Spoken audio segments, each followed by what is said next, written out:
जय श्री कृष्णा, राधे राधे दोस्तों। स्वागत है आपके हमारे चैनल में। जितिया व्रत कब है और किस दिन और कैसे मनाया जाएगा, चलिए बताते हैं। जितिया व्रत जीवित पुत्री का व्रत 2025 आश्विन माह के कृष्ण पक्ष के अष्टमी तिथि के दिन जितिया व्रत रखा जाता है, जिसे जीवित वाहन या जीवित पुत्रिका के नाम से जाना जाता है।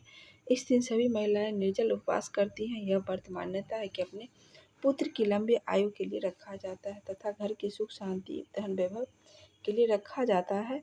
जिनकी संतानें हैं वो महिलाएं अपने पुत्र की लंबाई आयु के लिए इस व्रत को रखती हैं, और जिन महिलाओं को पुत्र अभी तक संतान की प्राप्ति नहीं हुई है वो महिलाएं अपने संतान की कामना करके इस व्रत को रखने से उनकी मनोकामना पूर्ण हो जाती है।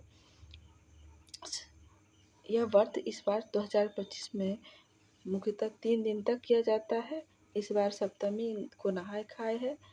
महिलाएं इस दिन नदी, तालाब या कुएं के पास जाकर स्नान करती हैं और गीले वस्त्र पहनकर ही जितिया भगवान को प्रसाद अर्पण करती हैं। नेनुआ के पत्ते पर जितिया भगवान को सरसों का तेल और खल्ली चढ़ाने का विधान है, और वहीं पर बची हुई तेल को अपनी घर में सभी सदस्यों को घर पर लाकर सर पर थोड़ा थोड़ा लगाना होता है। इस बार सप्तमी को भद्रा काल लग रहा है।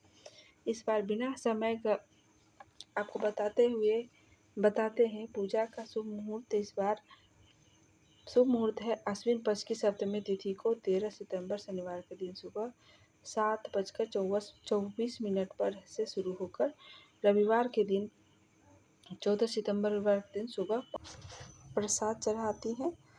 13 सितंबर शनिवार सुबह 7:24 से सप्तमी तिथि 14 सितंबर रविवार सुबह 5:05 पर है। 13 सितंबर दिन शनिवार सप्तमी तिथि सूर्योदय के समय है। ये सप्तमी तिथि को नहाय खाए है। अष्टमी तिथि को 14 सितंबर रविवार को निर्जला उपवास रखा जाएगा, जिसे हमारे यहाँ जितिया या खरजितिया कहा जाता है।